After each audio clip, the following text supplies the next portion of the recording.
अस्सलाम वालेकुम स्टूडेंट्स, उम्मीद करता हूँ आप सब ठीक होंगे और खुदा की दी गई नेमतों से फैज़याब हो रहे होंगे। कंटिन्यूटी है टॉपिक आपका। कंटिन्यूटी में क्या है? Any function whose graph can be sketched over its domain in one continuous motion without lifting the pencil is an example of continuous function। यानी कि आप किसी भी फंक्शन का ग्राफ बना लें कंटिन्यूस मोशन में किसी भी इंटरवल के अंदर रहते हुए। जैसे कि आप देखें, मैंने एक इंटरवल आपके पास ए से लेके बी तक ये वैल्यूज़ हैं, इसके दरम्यान मैंने ग्राफ बनाया, इसकी मोशन देखें कंटिन्यूस है विदाउट लिफ्टिंग द पेंसिल। तो कंटिन्यूटी चेक करने के लिए फिर हम क्या कर सकते हैं, किसी एक पॉइंट पे भी होती है, लेफ्ट हैंड पॉइंट पे भी होती है, राइट हैंड पॉइंट पे भी होती है, वो तो कंटिन्यूटी चेक की जा सकती है। तो जस्ट मैंने एक एग्जांपल दी है कि कोई भी फंक्शन आपके पास दिया गया है, अगर वो कंटिन्यूस है तो उसकी जो मोशन है वो कंटिन्यूस होगी, उसमें कहीं भी ब्रेक नहीं होगा। एज़ कम्पेयर टू एक और मैंने ग्राफ बनाया, इसमें देखें यहाँ से यहाँ तक मोशन हुई, फिर ब्रेक है, उसके बाद ये देखो ब्रेक है, उसके बाद फिर ये आपके पास आ गया। तो ये जो ग्राफ है ये कंटिन्यूस फंक्शन ग्राफ नहीं है। इसी तरह आपको एक और बात बताता चलूँ, आपने कंटिन्यूटी सेंटर वाले पॉइंट, मिसाल के तौर पे कोई पॉइंट ले लिया है in between A and B, तो इसको आप बोथ साइड से अप्रोच कर सकते हैं। ये आपके पास है लेफ़्ट साइड और ये क्या है, राइट साइड। एंड पॉइंट पे कंटिन्यूटी चेक करनी है तो ये जस्ट वन साइड से अप्रोच कर सकते हैं, ये है राइट साइड, और ये आपके पास जो पॉइंट है इसको आप लेफ़्ट साइड से अप्रोच कर सकते हैं, क्योंकि ग्राफ आपके पास सिर्फ और सिर्फ लेफ़्ट साइड की तरफ है। कंटिन्यूटी एट ए पॉइंट, सबसे पहले आपके पास आ गया इंटीरियर पॉइंट। तो अगर कोई फंक्शन इंटीरियर पॉइंट पे कंटिन्यूस है तो आप उसको लिख सकते हैं limit x approach to c f of x is equal to f of c. A function y is equal to f of x is continuous at an interior point of c of its domain. ज़ाहिर बात है, जो आपने point लिया होता है वो इसकी डोमेन से ही लाई करता है। ये आपके पास जो फंक्शन ग्राफ ए और बी के दरमियान लाई कर रहा है, ये बेसिकली पॉइंट्स इसकी डोमेन के अंदर लाई करते हैं। तो यहाँ पे मैंने कोई पॉइंट ले लिया सी। खैर, इसने हमें एक ट्रिक बता दिया, मैथमेटिकली हम इस तरह लिख सकते हैं limit x approach to c f of x is equal to f of c. ये होगी डेफिनेशन। उसके बाद है end point. A function y is equal to f of x is continuous at a left hand point or right hand point. तो left hand point हो या right hand point हो, उसको मैथमेटिकल लिखने का तरीका कर limit x approach to a positive. अब ये ए पॉजिटिव कैसे आ गया, ये देखें आपके पास ये ग्राफ है, इसको आप लेफ़्ट साइड से अप्रोच नहीं कर सकते, इस साइड पे ग्राफ ही नहीं है, ग्राफ सिर्फ राइट साइड पे है। तो इधर कोई पॉइंट लेंगे और वो पॉइंट अप्रोच करेगा ए को, और ये कौन सी साइड होगी, राइट। लिखेंगे limit x approach to a positive, तो मेरे पास ये देखें ये आ गया f of x is equal to f of a. इसी तरह अगर कोई आपके पास ये पॉइंट बी के ऊपर कंटिन्यूस है, दूसरा एंड पॉइंट, इसको आप लेफ़्ट साइड से अप्रोच कर सकते हैं, राइट से अप्रोच नहीं कर सकते क्योंकि इस साइड पे ग्राफ नहीं है। आपके पास आएगा limit x approach to b negative f of x is equal to f of b. Next example है find the points at which the function f is continuous and the points at which it is discontinuous. यहाँ पे देखें 1 break टूटा, break है ना, function टूटा हुआ है, तो 1 के ऊपर फंक्शन डिसकंटिन्यूस है। 2 के ऊपर फंक्शन डिसकंटिन्यूस है, 2 के ऊपर भी ये जो होल है ना, इसका मतलब होता है कि ग्राफ का ये पॉइंट शामिल नहीं है। 3 शामिल है, 3 के ऊपर कंटिन्यूस है। 4 शामिल नहीं है, यहाँ से ग्राफ इसका मतलब टूटा हुआ है, तो लिहाजा आपके पास 1, 2 और 4 ये वो पॉइंट्स हैं जिनके ऊपर फंक्शन कंटिन्यूस नहीं है। अब वही वो रीज़न बता रहा है कि क्योंकि यहाँ पे ब्रेक्स हैं तो लिहाजा ये आपके पास जो पॉइंट्स हैं इनके ऊपर ये कंटिन्यूस नहीं है। अब मैं अगर लिमिट अप्लाई करूँ एट एक्स इक्वल टू 0 पे, अब इसने लिखा है limit x approach to 0 positive. ये देखें कैसे, 0 के राइट साइड पे ग्राफ है, लेफ्ट साइड पे ग्राफ नहीं है, तो लिहाजा अगर आप लिमिट अप्लाई भी करें तो सिर्फ और सिर्फ राइट साइड से अप्लाई कर सकते हैं। तो जब किसी भी फंक्शन के ऊपर आप limit 0 x approach to 0 positive apply करेंगे एफ ऑफ एक्स, तो डेफिनेशन के मुताबिक आप इसको लिख सकते हैं एफ ऑफ 0। इसी तरह एक्स इज इक्वल टू 3, जब आप एक्स इज इक्वल टू 3 के लिए अप्लाई करेंगे तो ये देखें जो आपके पास पॉइंट 3 है ना, इसका जो ग्राफ है वो लेफ़्ट साइड पे भी है, राइट पे भी है, तो बोथ साइड से आप इसको अप्रोच कर सकते हैं। तो इसलिए इसको पॉजिटिव या नेगेटिव लिखने की ज़रूरत नहीं है, वो दोनों ही लाई करते हैं। इस जैसा हम एक थ्योरम भी पढ़ चुके हैं। तो limit x approach to 3 f of x is equals to f of 3। अब मैं जनरल पॉइंट की बात करता हूँ at 0 less than c less than 4, 0 और 4 के दरमियान, 0 और 4 पूरे का पूरा उसने इंटरवल ले लिया है, डोमेन पूरी डोमेन है। जबकि सी शामिल नहीं है 1 और 2, ना तो 1 शामिल है ना 2 शामिल है। 0 और 4 के इन बिटवीन वैल्यूज़ शामिल हैं। 4 के इन बिटवीन यानी कि ये एंड पॉइंट शामिल नहीं है। 0 खुद शामिल नहीं है। 0 और 4 के दरमियान, 0 और 4 के दरमियान कौन कौन से पॉइंट्स आ रहे हैं? 1 2 3। 1 को भी निकाल दें, 2 को भी निकाल दें। इसके अलावा बाकी जो भी पॉइंट्स हैं उनके ऊपर आपके पास लिमिट अप्लाई करेंगे ना, f of x equal to f of c आएगा। फंक्शन उन पॉइंट्स के ऊपर कंटिन्यूस होगा। तो ये देखें, आपके पास जब आप 0 को अप्रोच करेंगे, ये पॉइंट शामिल है ना ग्राफ का, ये शामिल नहीं है। लेकिन जो ग्राफ 0 के साथ इस तरह अटैच हो रहा है इस साइड के साथ, तो 0 के ऊपर कोई ना कोई वैल्यू आ रही है। 0 के कोरिस्पॉन्ड जो सामने ग्राफ है वो पॉइंट शामिल है, तो लिहाजा 0 के ऊपर कंटिन्यूस है, 1 के ऊपर कंटिन्यूस नहीं है, 2 के ऊपर आपके पास कंटिन्यूस नहीं है।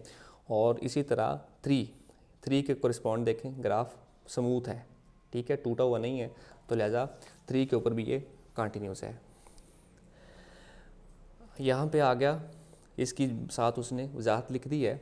Points at which f is discontinuous 1, limit x approach to 1 f of x. 1 के ऊपर बात कर लें, ये 1 है। 1 के लेफ्ट साइड से अप्रोच करेंगे, आगे ग्राफ टूटा हुआ है। इसी तरह राइट साइड से अप्रोच करते हैं, आगे फिर ग्राफ टूटा हुआ है। तो आपके पास इसकी जो लेफ़्ट और राइट हैंड लिमिट वो सेम नहीं आती। तो लिहाजा जब लेफ़्ट और राइट लिमिट सेम ना आए तो फिर आपके पास फंक्शन की जो लिमिट है वो एग्जिस्ट नहीं करती। जैसे कि अगर आप 1 के लेफ़्ट साइड से अप्रोच करते हैं, आपके पास आंसर 1 आएगा यहाँ पे। इसी तरह जब 1 के राइट साइड से कैसे आए, यहाँ से आपके पास इतना ज़्यादा ब्रेक है ग्राफ का, तो ये इस ब्रेक की वजह से फिर आप इसके ऊपर लिमिट नहीं लगा सकते। और दूसरा ये बात है कि इसके कोरिस्पॉन्ड आपके पास ये जो सामने ग्राफ का पॉइंट आ रहा है, ये शामिल है, ये आपके पास शामिल नहीं है। तो लेफ़्ट और राइट लिमिट निकालना पॉसिबल नहीं है। इसी तरह आपके पास जब आप at x is equal to 2 के ऊपर लिमिट अप्लाई करेंगे, डायरेक्ट जब आप 2 के लिए अप्लाई करेंगे, limit x approach to 2 f of x is equal to 1 आएगा। ये देखें कैसे आता है, एक्स अप्रोच टू 2, ये देखो 2, limit x approach to 2, left hand side से आप अप्रोच करेंगे, ठीक है। आपके पास देखें लेफ्ट हैंड साइड से जब आप अप्रोच करेंगे तो आपके पास एक्स को आप लेफ़्ट साइड से अप्रोच कर रहे हैं, इसके सामने जो वाई है वो क्या है? 1 है। तो आपके पास ये 1 आ गया जब आप लेफ़्ट साइड से अप्रोच करेंगे। इसी तरह आपके पास जब आप इसको राइट साइड से अप्रोच करेंगे फिर भी आपके पास 1 आएगा। लेकिन यहाँ पे एक मसला है कि आपके पास जब आप डायरेक्ट पुट करेंगे ना पॉइंट, लिमिट की डेफिनेशन के मुताबिक लेफ़्ट हैंड लिमिट भी लेते हैं, राइट भी लेते हैं, फिर डायरेक्ट पॉइंट भी पुट करना है। जब आप डायरेक्ट पॉइंट पुट करेंगे, इसके सामने जो वाई है वो शामिल नहीं है, यानी कि आपके पास जो लिमिटिंग वैल्यू आ रही है वो 1 आ रही है, ठीक है। लिमिटिंग वैल्यू आपके पास 1 आ रही है, लेकिन 1 not equal to f of 2। F of 2 के अंदर वो शामिल नहीं है। डायरेक्ट आप फंक्शन के अंदर 2 पुट करेंगे, उसके सामने जो पॉइंट आ रहा है 1, वो शामिल नहीं है। इसी तरह एट एक्स इक्वल टू 4 के ऊपर आप देखें तो लेफ़्ट साइड से अप्रोच करेंगे, आपके पास आंसर 1 आएगा। राइट साइड से अप्रोच करेंगे, आपके पास आंसर ही नहीं आना, यहाँ पे ग्राफ ही नहीं है। तो लिहाजा आपके पास देखो लेफ़्ट साइड से अप्रोच करेंगे, आंसर 1 आ रहा है। और आप जब डायरेक्ट 1 पुट करेंगे, जब आप इसके अंदर डायरेक्ट 1 पुट करेंगे ना, तो आपके पास डायरेक्ट आप 0.4 पुट करेंगे, एफ ऑफ 4 का आंसर 1 नहीं आएगा, क्योंकि 1 तो शामिल ही नहीं है। तो एफ ऑफ 4 का आंसर 1 आना चाहिए था, लेकिन यहाँ पे आपके पास एफ ऑफ 4 का आंसर 1 नहीं आ रहा, क्योंकि ये शामिल ही नहीं है। Continuity at points A, B और सी, मिसाल के तौर पे ये पॉइंट ए है, तो इसको आपने अप्रोच करना है, तो आप राइट साइड से कोई पॉइंट ले लें जो कि इस पॉइंट ए को अप्रोच करेगा। जब आपने इन बिटवीन वाले पॉइंट पे कंटिन्यूटी चेक करनी है तो दोनों साइड से आप अप्रोच करते हैं, और जब आपने एंड पॉइंट पे कंटिन्यूटी चेक करनी है तो फिर आप इसको लेफ़्ट साइड से कोई पार्टिकुलर पॉइंट लेके उसको अप्रोच करवाएंगे। तो ये आपके पास ग्राफिकली मैंने ये भी आपको शो करवा दिया। अब आ गया पॉइंट ऑफ डिसकंटिन्यूटी। जिस पॉइंट के ऊपर फंक्शन कंटिन्यूस ना हो वो पॉइंट आपके पास पॉइंट ऑफ डिसकंटिन्यूस कहलाता है। If a function f is not continuous at a point C, we say that f is discontinuous and C is a point of discontinuity of the function f. तो note that C need not to be in the domain of f, यानी कि जिस point के ऊपर function discontinuous है लाजमी नहीं है कि वो फंक्शन की डोमेन के अंदर भी शामिल हो। Right continuous, a function f is right continuous at a point x is equal to a in its domain if कोई फंक्शन राइट कंटिन्यूस होगा अगर उसके ऊपर ही आप लिमिट अप्लाई करें from the right hand side f of x is equal to f of c आ जाए। इसी तरह आपके पास लेफ्ट हैंड कंटिन्यूस है, अगर आप उसको लेफ्ट साइड से अप्रोच करें तो आपके पास कोई ना कोई उसका आंसर आ जाए, जैसे कि limit x approach c negative f of x is equal to f of c. तो आगे है, a function is continuous at an interior point c of its domain if and only if it is both right continuous and left continuous. कोई भी function continuous होगा अगर वो left continuous भी है और राइट भी है। आगे एग्जांपल है, वो कहता है give an example of a function which is continuous through out its domain. पूरी की पूरी डोमेन के अंदर वो कंटिन्यूस हो। तो मेरे पास वो एक फंक्शन है y is equal to square root of 4 minus x square. ये कंटिन्यूस है at every point of its domain. इसकी डोमेन क्या है, -2 से लेके +2 तक इंटरवल है। ये बेसिकली आपके पास एक सेमी सर्कल है। ये आपके पास एक सेमी सर्कल है, y is equal to square root of 4 minus x square. अगर मैं इसकी जो कंटिन्यूटी है -2 पे चेक करूँ, -2 को मैंने किस साइड से अप्रोच कर सकता हूँ, राइट साइड से। -2 के ऊपर देखो मैंने क्या लिखा हुआ, पॉजिटिव। जब मैं इसके अंदर वैल्यू पुट करूंगा आपके पास आंसर क्या आएगा, 0, क्योंकि 0 पे कट कर रहा है। ओके, इसी तरह जब मैं इसको एट एक्स इक्वल टू 2 पे चेक करूंगा तो मैं इसको लेफ्ट साइड से अप्रोच कर सकता हूँ, इस साइड से, इधर लेफ्ट साइड से। राइट साइड पे तो ग्राफ है ही नहीं, तो लिहाजा ये देखो लिमिट क्या आ गई, नेगेटिव इसके ऊपर लगा हुआ है, यानी कि ये लेफ्ट साइड से अप्रोच कर रहा है। तो मेरे पास इसका आंसर आ गया, जब मैं इसके अंदर लिमिट पुट करूँगा 0। इसे कहते हैं आप एफ ऑफ 2, और ये आपके पास क्या थी, एफ ऑफ -2। खैर, तो दोनों तरफ से आपके पास आंसर आ गया, लेकिन ये अपनी डोमेन के अंदर आप चाहे लेफ़्ट से अप्रोच करें, राइट से अप्रोच करें, आपके पास सेम आंसर आ रहे हैं। तो जब सेम आंसर आ जाएं तो फिर आपके पास जो फंक्शन होता है वो कंटिन्यूस होता है। आगे है give an example of function which is right continuous but neither left नार कंटिन्यूस एट अ पॉइंट। सिर्फ आपके पास वो राइट कंटिन्यूस हो। इसके लिए मेरे पास एक फंक्शन है यूनिट स्टेप फंक्शन, ये वाला। This is called unit step function. इसमें क्या होता है, 0, ये लेफ्ट साइड से 0 आ रहा होता है, इसके बाद अचानक से इसमें ना 1 यूनिट का इजाफा इस तरह होता है, गैप, उसके बाद फिर ये इस तरह ग्रो करना शुरू कर देता है। इसे कहते हैं यूनिट स्टेप फंक्शन। इसमें देखें तो आपके पास राइट साइड से वैल्यूज़ हैं ग्राफ की, ठीक है, तो लेकिन लेफ्ट साइड से आपके पास नहीं आएगा और इस पॉइंट के ऊपर भी नहीं होगा। इस पॉइंट के ऊपर अचानक से आपके पास इतना गैप आ गया, तो इस पॉइंट के ऊपर कंटिन्यूस होने का मतलब है ये लेफ़्ट साइड से भी कंटिन्यूस हो, राइट से भी कंटिन्यूस हो। तो लेफ़्ट साइड से तो आपके पास पॉसिबिलिटी नहीं है ना। तो the unit step function is a right continuous at x is equal to 0, लेकिन 0 के ऊपर ये लेफ़्ट कंटिन्यूस नहीं है, राइट कंटिन्यूस है लेकिन लेफ़्ट नहीं है। तो लिहाजा अगर लेफ़्ट नहीं है तो फिर कंटिन्यूटी के लिए दोनों कंडीशन होती हैं, तो लिहाजा एक्स के ऊपर ये क्या है, डिसकंटिन्यूस है। इसे आप कहते हैं it has jump discontinuity at x equal to 0, यानी कि 0 पे आने के बाद अचानक से ये 1 यूनिट चेंज हो गया। तो 0 के ऊपर आप एक साइड की लिमिट फाइंड कर सकते हैं, दूसरी साइड की नहीं फाइंड कर पा रहे हैं, तो लिहाजा फंक्शन आपके पास कंटिन्यूस नहीं है। इसके बाद है कंटिन्यूटी टेस्ट। कंटिन्यूटी टेस्ट, कोई भी फंक्शन अगर कंटिन्यूस है किसी पार्टिकुलर पॉइंट के ऊपर तो फिर आपके पास ये 3 कंडीशंस होल्ड होनी चाहिए। सबसे पहले आप फंक्शन के अंदर ये पॉइंट डायरेक्ट पुट करें, उसका आंसर एग्जिस्ट करना चाहिए। उसके बाद आप उसके ऊपर लिमिट अप्लाई करें एफ ऑफ एक्स के ऊपर, तो आपके पास उसका आंसर आना चाहिए और इन्फिनिट नहीं होना चाहिए, एग्जिस्ट करना चाहिए, कोई डेफिनेट आंसर आना चाहिए।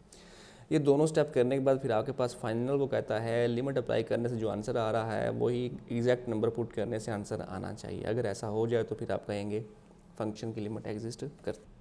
अब है आपके पास greatest integer function.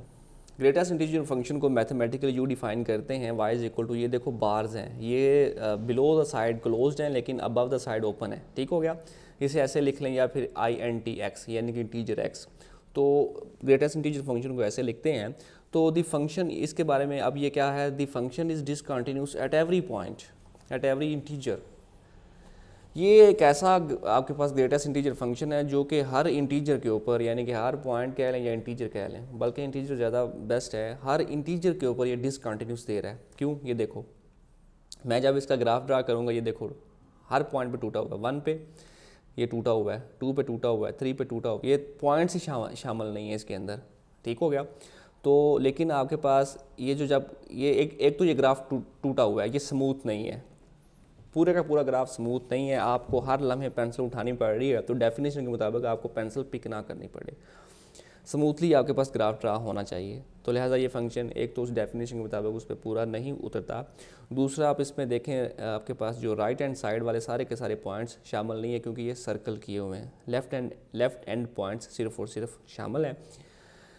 Okay, this function is discontinuous at every integer because limit does not exist at any integer n. Limit exist नहीं करती। लिमिट एग्जिस्ट करने की क्या क्राइटेरिया है? आप राइट साइड से, अगर आप सिर्फ इतने ग्राफ को देखें, राइट साइड से अप्रोच कर रहे होंगे, लेफ्ट साइड से कैसे आएंगे? आपके पास ग्राफ ही नहीं है। तो लिहाजा लेफ्ट साइड से चूँकि आप अप्रोच नहीं कर सकते, इसलिए आपके पास इसकी लिमिट एग्जिस्ट नहीं करती, तो फंक्शन कंटिन्यूस नहीं है। अभी हमने पीछे हमने देखा अगर कोई फंक्शन कंटिन्यूस है तो इसकी बोथ साइडेड लिमिट एग्जिस्ट करनी चाहिए। इसको मैथमेटिकली ऐसे लिखा जाता है, आपके पास जब आप लेफ्ट हैंड से अप्रोच करेंगे, limit x approach to n negative integer of x is equal to n-1 होता है। तो इसकी मैं आपको कुछ मिसालें भी करवाता हूँ। ये आपके पास लेफ्ट हैंड साइड से जब आप अप्रोच करते हैं तो इसको n-1 लिखते हैं। इसका लॉजिक क्या है? इसी तरह limit x approach to n positive integer of x is equal to n। जब आप इसके ऊपर लिमिट अप्लाई करते हैं ना n पॉजिटिव, तब इसका आंसर क्या आ रहा है? n आ रहा है। जब आप इसके ऊपर लिमिट अप्लाई करते हैं n नेगेटिव, तब इसका आंसर क्या आ रहा है? n-1 आ रहा है। दोनों के दोनों आंसर सेम नहीं है, तो फिर इसकी जो डेफिनेशन है वो तो पूरी उतरी ही नहीं इसके ऊपर। So the left hand and right hand limits are not equal as x approach to n। अब इनके ये तो आपके पास डेफिनेशन के मुताबिक आ गया। इसके मुतालिक हम कुछ एग्जांपल्स करते हैं ताकि इसके बेसिक आपके आइडियाज़ क्लियर हो जाएं। उसके ऊपर चलते हैं हम। एक और चीज़ देखें यहाँ पे, जब आप इसके ऊपर राइट साइड से लिमिट अप्लाई करते हैं, ये देखो, ये इतने हिस्से को ले लो, ठीक है। यहाँ पे पॉइंट आपके पास क्या है? 0, n की जगह पे 0 पॉजिटिव। राइट साइड से आएंगे, ओके जी, आपके पास आंसर आ रहा है। लेकिन जब लेफ़्ट साइड से आएंगे, लेफ़्ट साइड से जब आपके पास आएंगे तो वो तो पॉइंट शामिल ही नहीं है, ठीक है। Since integer n is equal to n, यहाँ पे आप कोई इंटीजर पुट करेंगे ना, 1 2 3 4 5, आपके पास आंसर वही आ जाएगा। लेकिन यहाँ पे देखें, अगर आप 1.5 2.5 को रैशनल नंबर्स पुट करते हैं ना, तो आपके पास इंटीजर 1.5 आंसर क्या देगा? 1 देगा। 2.9 पुट कर लें, आंसर क्या देगा? 2 देगा। 3.9 पुट कर लें, आंसर क्या देगा? 3 देगा। लेकिन जब कोई इंटीजर पुट करेंगे, यानी कि जैसे 10 पुट कर लें, आंसर क्या आएगा? 10 आएगा। ये वो चीज़ लिखी हुई है। The greatest integer function is right continuous eight every integer n। Right continuous कैसे है? ये देखो, इसकी कंटिन्यूटी राइट साइड से एग्जिस्ट करती है। आप ये देखो, ये वाला पॉइंट शामिल है, तो अगर आप इसको इस राइट साइड से अप्रोच करते हैं, आपके पास आंसर आएगा। तो लिहाजा ये राइट साइड से क्या हुआ? फिर कंटिन्यूस हुआ। लेफ्ट साइड पर इसका ग्राफ एग्जिस्ट नहीं कर रहा, तो फिर लेफ्ट साइड से कंटिन्यूस नहीं है। तो ये चीज़ उसने लिखी हुई है। आगे वो कहता है the greatest integer function is continuous at every real number other than the integers. Integers के अलावा रियल नंबर्स कौन से होते हैं? रैशनल्स होते हैं, इररेशनल्स होते हैं। जैसे कि ये आपके पास 1 और 2 क्या हैं? इंटीजर्स हैं। इन दोनों के अलावा जो इसके बाकी मेन पॉइंट्स हैं सेंटर वाले, तो उनको आप लेफ्ट से अप्रोच कर सकते हैं, राइट से भी अप्रोच कर सकते हैं। जैसे कि मैं अगर यहाँ पे 1 और 2 के दरमियान 1.5 लूँ सी के तौर पे, इसको आप लेफ्ट साइड से भी अप्रोच कर सकते हैं और राइट साइड से भी अप्रोच कर सकते हैं। और एग्जैक्ट वैल्यू ये आपको इन बिटवीन वाले जो पॉइंट्स हैं उनके ऊपर कंटिन्यूटी की डेफिनेशन को होल्ड करेगा, ठीक हो गया। लेकिन इंटीजर्स पे होल्ड नहीं करता। तो ये था आपके पास इसका introduction about greatest integer function.